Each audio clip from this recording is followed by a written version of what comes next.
Student.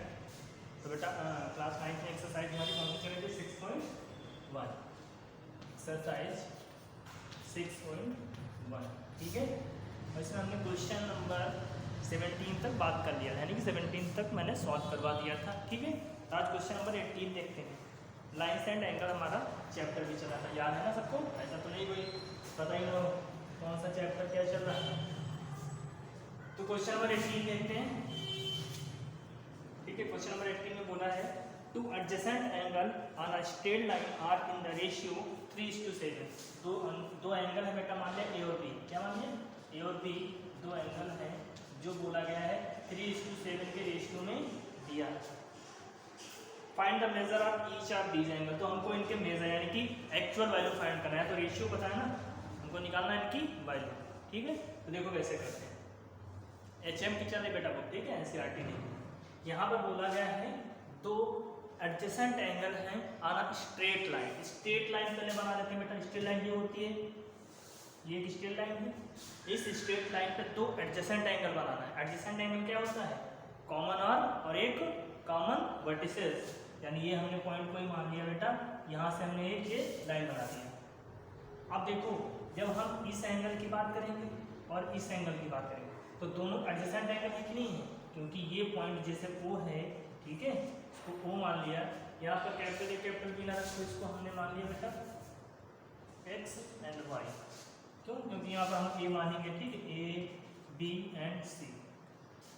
यहाँ पर देखो, ये जब दो एंगल लिखा AOB, तो यहाँ पर OB लाइन इस एंगल और इस एंगल के लिए कॉमन है और वर्टिसेस OB कॉमन है, इसलिए दोनों कैसे बेटा?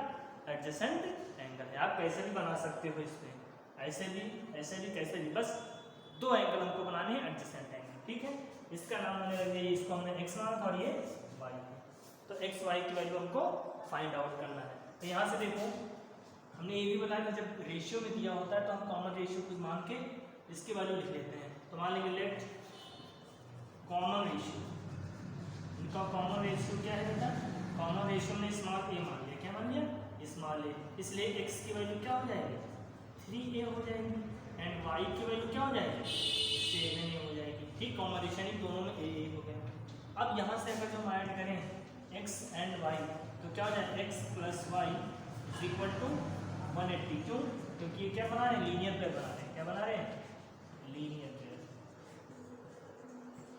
ठीक है। अब यहाँ से x की वैल्यू पुट कर दो। x की वैल्यू 3a है, y की value 7a is equal to 180 and ये 10a हो जाएगा और ये 180। 0 से 0 कैंसिल आउट, a की वैल्यू कितनी आ गई? 80, ठीक है। जैसे a की वैल्यू फाइंड आउट की, क्या करेंगे? x एंड y की वैल्यू भी फाइंड हो जाएगी। यहाँ से देखो 3 इंटू a की वैल्यू कितनी है? 80 है, ठीक है। कितना हो जाएगा?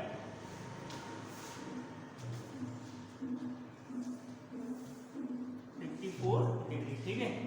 ऐसे ही 7 इंटू 18, ठीक है, 126 डिग्री, ठीक है।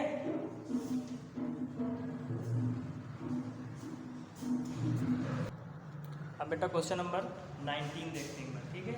19 नंबर क्वेश्चन में थोड़ा एक कॉन्सेप्ट यूज किया गया है, रिफ्लेक्शन एंड इंसिडेंट रे। बेटा जो लाइट चैप्टर होता है उसमें लॉ ऑफ रिफ्लेक्शन, अगर जो कोई स्मूथ सरफेस है बेटा, क्या है बेटा? स्मूथ सरफेस है, ठीक है, तो according to law of reflection क्या होता है? जो इंसिडेंट रे होती है बेटा वो रिफ्लेक्टेड रे के एंगल के बराबर होती है। कब? अगर जो ये नॉर्मल मान, नॉर्मल क्या मतलब? परपेंडिकुलर इस पे जो ड्रा होता है बेटा, ठीक है, इस परपेंडिकुलर से इंसिडेंट रे जितना एंगल बनाती है उतना ही एंगल क्या बनाएगी? रिफ्लेक्टेड। ये इंसिडेंट है और ये जाने वाली, मतलब आने वाली और जाने वाली जो रे होती है, जो किरण होती है, वो इक्वल एंगल बनाती है, ठीक है। अगर ये आई था और ये आर था, ये इंसिडेंट एंगल, ये रिफ्लेक्टेड एंगल, तो angle I is equal to angle R. ये कॉन्सेप्ट है लॉ ऑफ रिफ्लेक्शन का, ठीक है। इसका है लॉ ऑफ रिफ्लेक्शन का। तो ये चीज़ यहाँ पर थोड़ा यूज किया गया है कि एक मिरर रखा गया है, उस पर एक रे इंसिडेंट करवाई जा रही है और वो रिफ्लेक्ट होती है। तो एंगल ये वाले पूछ रहा था। अब अच्छा बताओ बेटा, अगर ये एंगल इसके इक्वल है तो ये रिमेनिंग एंगल यानी ये एंगल भी आपस में क्या होंगे, इक्वल होंगे। कंफर्म है भाई। अगर जो मान लिया ये देखो टोटल 60 था, अब अगर ये 20 है, ये भी 20, तो रिमेनिंग इधर क्या बचा 40, इधर भी ये भी तो बचेगा 40, है कि नहीं। तो हम ऐसे बेटा बात कर सकते हैं कि इसमें थोड़ा रिफ्लेक्शन का केस हम यूज करेंगे। ओके, यहाँ से देखो डायग्राम कुछ ऐसे बेटा, ए क्यू बी, ए क्यू बी, ठीक है। और यहाँ पे एक रे इंसिडेंट करवाई गई है और वो रिफ्लेक्ट हो गई है, तो ये एंगल जो ये टोटल एंगल दिया है 100 डिग्री, ठीक है। पी क्यू आर था, पी ये इंसिडेंट हुई एंड आर एलवी, तो हमको ये एंगल फाइंड करने, कौन से, पी क्यू ए और हाँ पी क्यू ए फाइंड करना है, ठीक है। तो चलो भाई बात करते हैं। तो अभी हमने बताया ये एंगल इसके इक्वल होगा कि नहीं होगा, अगर यहाँ से कोई नॉर्मल ड्रा करें तो यहाँ से इतना एंगल इसके एंगल इक्वल होगा, ये वाला इसके इक्वल होगा, तो इसको अगर जब बेटा मान लें x, तो ये भी x होगा कि नहीं होगा, होगा according to law of reflection. यानी हम यहाँ लिख सकते हैं angle P Q A is equal to angle R Q P, ठीक है। और ब्रैकेट में लिख सकते हैं by law of reflection, by law of reflection, ठीक है। रिफ्लेक्शन का यूज किया और उससे हमने इसको लिख दिया by law of reflection. Reflection क्या कहता है कि incident angle equal to reflected angle, reflection angle के इक्वल होता है। तो यहाँ से इसको अगर जो हमने x माने दोनों x हो गए, ठीक है।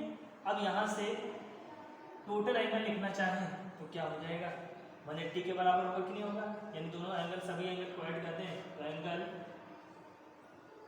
Are Q B plus angle P Q R plus angle P Q A is equal to 180। क्या बना रहा है, स्ट्रेट लाइन बना रहा है, क्या बना रहा है बेटा, स्ट्रेट लाइन बना रहा है कि नहीं बना रहा, और स्ट्रेट लाइन का एंगल कितना होता है 180 होता है कि नहीं होता है, ठीक है। तो उस हिसाब से हमने इसको लिख दिया। अब यहाँ से देखो ये दोनों एंगल, ये और ये एंगल इक्वल है और इसको हमने क्या मान लिया है, x मान लिया था, क्या मान लिया बेटा, इसको x माना था, तो यहाँ से ये x हो गया, पी क्यू आर दिया 100 और ये x हो गया, टोटल कितना हो गया 180, यानी यहाँ से 2x इज इक्वल टू कितना हो जाएगा, यहाँ से 100 इधर जाएगा तो 80 बचेगा और 2 से कैसे 40, x की वैल्यू क्या होगी 40 होगी। तो जैसे x की वैल्यू फाइंड हुई, x ही तो हमारा ये एंगल था, यानी इसकी वैल्यू क्या आ गई 40, ठीक है। तो ये चीज आएगा। तो बेटा ये क्वेश्चन नंबर 20 है।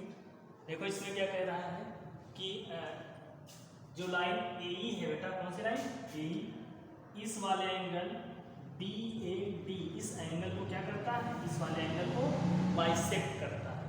बाइसेक्टर के इस कॉन्सेप्ट में बताया था, एंगल बाइसेक्टर क्या होता है बेटा, एंगल बाइसेक्टर वो होता है, ऐसी लाइन को कहते हैं जो किसी एंगल को आधा आधा डिवाइड करे, उसको हम बाइसेक्ट कहते थे। तो बोला AE जो है ना वो BAD वाले एंगल को क्या करता है, बाइसेक्ट, तो जितना एंगल ये होगा उतना ये होगा।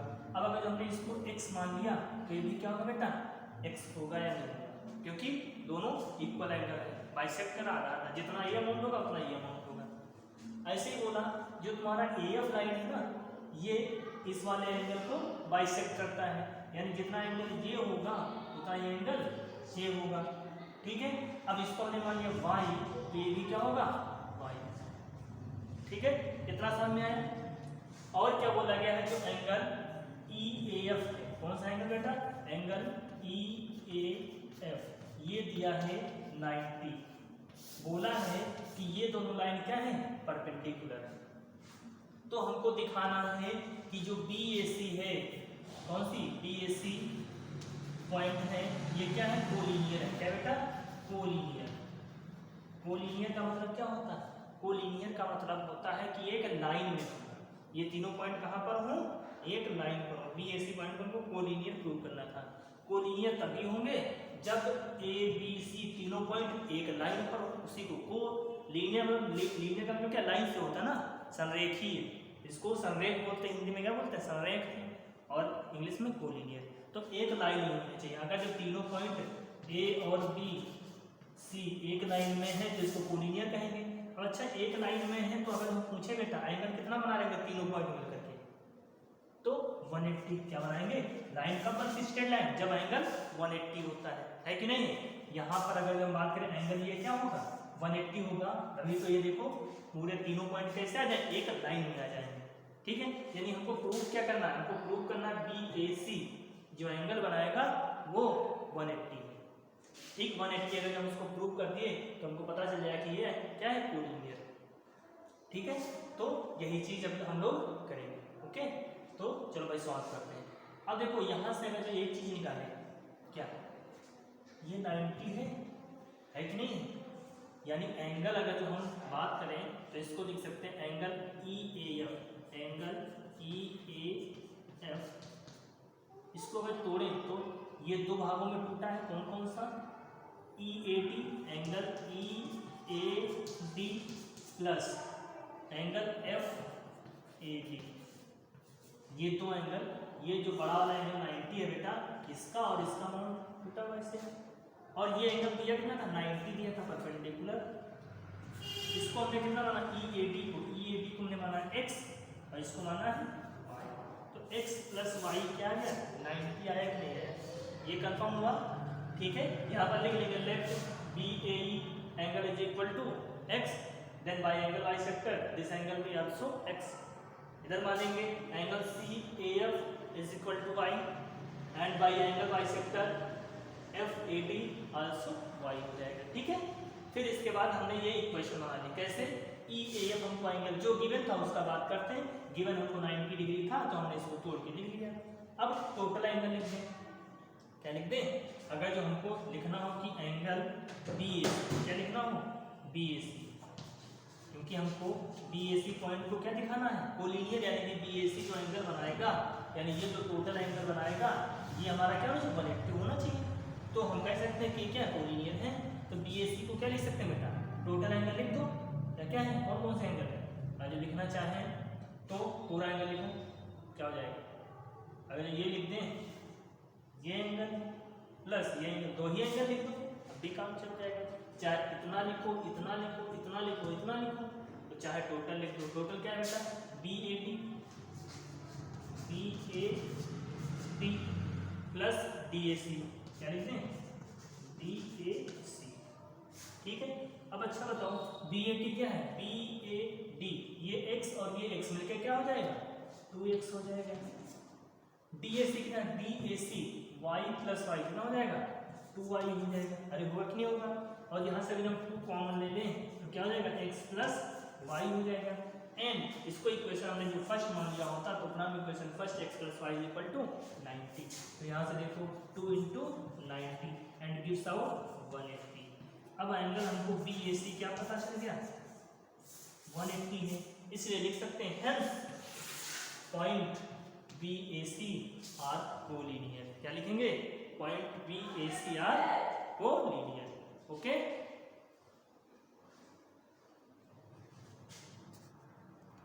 अब देखो बेटा जो क्वेश्चन तुम्हारा 21 था वो सेम क्वेश्चन 20 की तरह था, वहाँ पे एंगल 90 दिया था, वहाँ ये कुछ ऐसा था बेटा, वहाँ पर पहले वाले एंगल में देखो क्या दिया था, ये लाइन खींची थी एक, ये लाइन खींची थी, ठीक है, ये एंगल 90 दिया था, सॉरी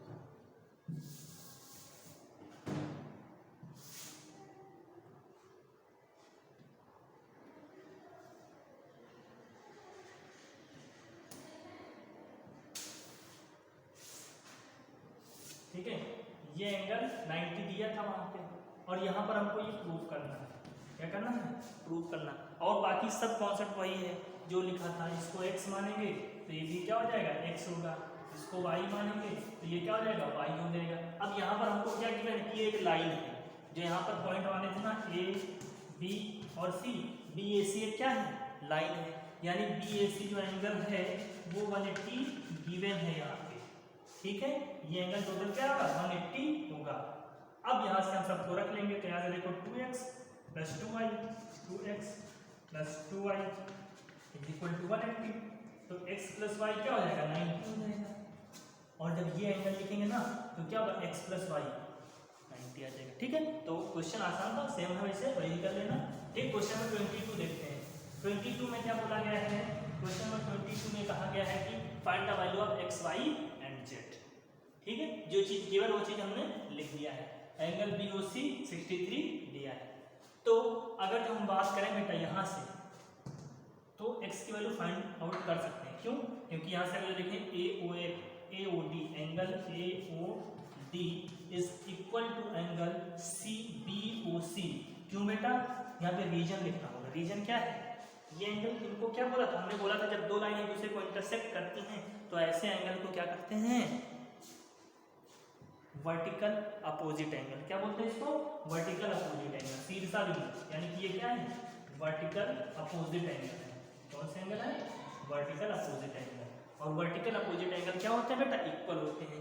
इसलिए AOD तो हमारा x था और ये कितना था? 63 था।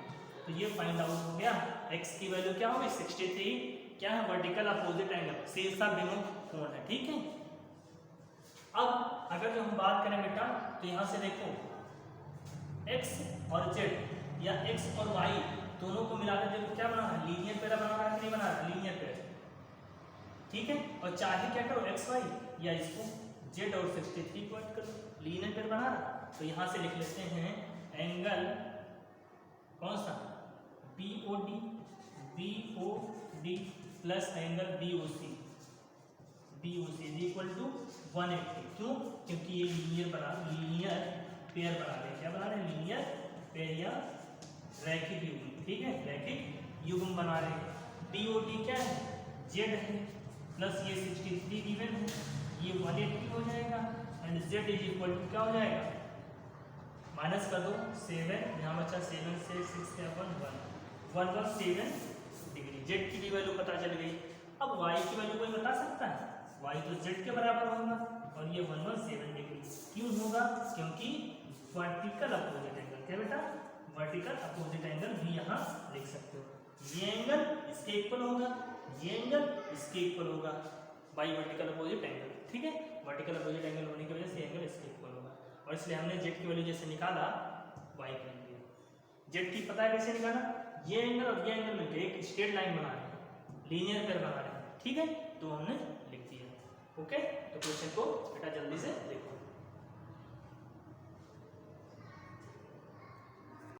क्वेश्चन नंबर 23 में देखो, ये कहा है कि find the value of y की वैल्यू फाइंड करना। ठीक है, तो अब देखो ये चीज गिवन है तो हम दिमाग क्या लगाएंगे बेटा? देखो ये एंगल भी गिवन है, ये एंगल भी गिवन है। अगर जो ये पता होता तो हम स्ट्रेट लाइन का कॉन्सेप्ट लगा सकते हैं कि ये एंगल टोटल क्या होगा? 180 होगा। चाहे ये एंगल पता हो, ये एंगल पता हो तो इसको हम भी 180 के इक्वल कर सकते हैं, क्योंकि यही चीज हमको लाइन में पता होता है कि स्ट्रेट लाइन होगी तो 180 एंगल होगा। आगे तो कुछ पता नहीं होता। ठीक है, तो अब देखो यहाँ से अगर हम बात करें बेटा ये एंगल इसके इक्वल होगा कि नहीं होगा? अरे 2i होगा कि नहीं होगा? होगा। क्यों? Vertical opposite angle. ये दोनों स्ट्रेट लाइन है। क्या है बेटा? अगर जो स्ट्रेट लाइन ना होती तो इक्वल ना होता, लेकिन ये क्या है? स्ट्रेट लाइन है और स्ट्रेट लाइन होने की वजह से वर्टिकल अपोजिट एंगल। तो यहाँ से हम लिख सकते हैं एंगल D और इसका नाम क्या है बेटा? कोई भी नाम है तो O। क्या पॉइंट रखते हैं? O। DOF angle DOF is equal to हो जाएगा EOC दैट इज 2i। इसलिए हमने इसको 2i लिख दिया। और क्यों बेटा? क्योंकि ये वर्टिकल अपोजिट एंगल। ठीक है, ये लिखना जरूरी होता है। वर्टिकल अपोजिट एंगल होने की वजह से ये इक्वल हो गया। अब जैसे इक्वल हो गया इन लाइन को हम ऐड करें, स्ट्रेट लाइन बना सकते हैं। क्या बना सकते हैं? Straight line. तो देखो अगर यहाँ से जोड़ो तो AOF angle AOF plus angle FOD plus angle DOB gives out 180। क्यों? क्योंकि क्या है बेटा? स्ट्रेट लाइन है। क्या है? स्ट्रेट लाइन है। लिख दो, कोई दिक्कत नहीं, सीधी रेखा है, तभी तो हमने ये लिख दिया स्ट्रेट लाइन है। AOF की वैल्यू कितना है? 5y है, FOD 2y है और ये 3y है इज इक्वल टू 180। ये कितना हो जाएगा 10y हो जाएगा 180। 0 से 0 कैंसिल, y की वैल्यू क्या है 80 डिग्री। ठीक है, कोई डाउट किसी को? ठीक है, तो ये भी क्वेश्चन आपका हो गया। ओके, तो बेटा क्वेश्चन नंबर 24, 25 दोनों मैंने लिख दिए हैं। ठीक है, लास्ट क्वेश्चन दोनों यही बचे हैं, इनको सॉल्व करते हैं। ठीक है, देखो 24 में ये बोल रहा है कि एंगल ए ओ सी, ये वाला angle plus angle B O D, ये वाला एंगल, दोनों मिलाकर 284। पर हमको पता भी है कि दोनों एंगल क्या होते हैं, इक्वल होते हैं। क्यों? Vertical opposite angle. तो एक बार मैंने लिख लिया करें। ठीक है, क्या लिख लिया करेंगे, इसको अगर हम बेटा y मान लेंगे तो ये भी y होगा, और अगर जो इसको x मानेंगे तो ये भी क्या होगा, x होगा। अरे होगा कि नहीं होगा, बोलो जल्दी से, ये चीज पता है ना? तो इसलिए लिख सकते हैं angle A O C is equal to angle B O D, और इसको हमने क्या माना, x। यहाँ पे लिख देंगे वर्टिकल अपोजिट एंगल। वर्टिकल यहीं पे पहले लिख लिया गया, वर्टिकल अपोजिट एंगल होने की वजह से ए O C B O D के इक्वल हुआ, जिसको हमने x माना, और नहीं जिसको हमने y मान लिया। क्या मान लिया बेटा, यहाँ से y। यहाँ पे देख लो, आप x भी ले सकते हो। Angle A O D is equal to angle B O C, ये भी इक्वल होगा, और इसको हमने माना है x। इसमें भी वही कॉन्सेप्ट है, वर्टिकल अपोजिट एंगल, सीधा विमुख कोण होने की वजह से ये इक्वल एंगल, और हमको यही चारों एंगल 1 2 3 4 यही एंगल फाइंड करने थे। ठीक है, तो यहाँ से क्या मैं इसको क्या लिख सकता हूँ, इस वाली लाइन को ए ओ सी को क्या है बेटा y, बी ओ डी भी y, तो plus y is equal to कितना है 284, यानी कि 2y इज इक्वल टू 284, 2 से कैंसिल करो 142। ठीक है, तो y की वैल्यू क्या होगी 142 डिग्री। ठीक है ना, y की वैल्यू कितनी हो गई 142 डिग्री। ओके, अब y की जैसे फाइंड हुई, अब यहाँ पर क्या कर सकते हैं बेटा, इनको देखो लीनियर पेयर है कि नहीं है, यानी कि x plus Y is equal to क्या लिख सकते हैं 180। लीनियर पेयर है, क्या है लीनियर पेयर है। ठीक है, y की वैल्यू पता है 142, x plus 142 is equal to 180। ठीक है, तो यहाँ से x की वैल्यू कितनी हो जाएगी, माइनस कर दो, ये 8 हो जाएगा 743 38 डिग्री। ठीक है, इसके बाद तो हमारे देखो ये चारों एंगल ऐसे ही फाइंड हो जाएंगे। ओके, तो बेटा ये क्वेश्चन नंबर 24 आपका ऐसे सॉल्व करना था। x और y की वैल्यू जैसे पता चली, चारों एंगल पता चल गए। ऐसे इस वाले में क्या गिवन है, इसमें ये पूरा दिया है। ठीक है, तो यहाँ से अगर जो हम मान लें बेटा देखो ये x है तो ये भी x होगा ट्रायंगल, ये y है तो ये भी y होगा। ठीक है, लेकिन यहाँ पर ये चीज़ गिवन है, सारे एंगल को ऐड करें, इस वाले एंगल को प्लस ये वाले एंगल, तो क्या हो जाएगा 360 के बराबर होगा कि नहीं होगा। आप लोग ऐसे ही कर लेना, यानी x plus 302 is equal to 360 होना चाहिए। हमने ये पूरा एंगल ले लिया, देखो 3 एंगल 302 दिया था और इसको x मान लिया, तो x प्लस 302 कितना होगा 360, यानी x की वैल्यू क्या आ गई, यहाँ से माइनस करें 60 58, क्या हो गई 58 हो गई। और जैसे x की वैल्यू आई, क्या कर सकते हैं x प्लस वाई किसके इक्वल होगा 180 के इक्वल होगा, और y की वैल्यू भी यानी कि x प्लस वाई क्या होना चाहिए 180, तो y की वैल्यू पता चल जाएगी 58, इससे माइनस कर देंगे। ठीक है, y की वैल्यू आ जाएगी, और जैसे y की वैल्यू आई, ये y था ये y था, चारों एंगल हमको पता चल जाएंगे। ठीक है, तो आपकी एक्सरसाइज कंप्लीट थी, कैसे करना था समझ गए होंगे शायद। ठीक है, क्वेश्चन सब आसान है, बस करते रहो।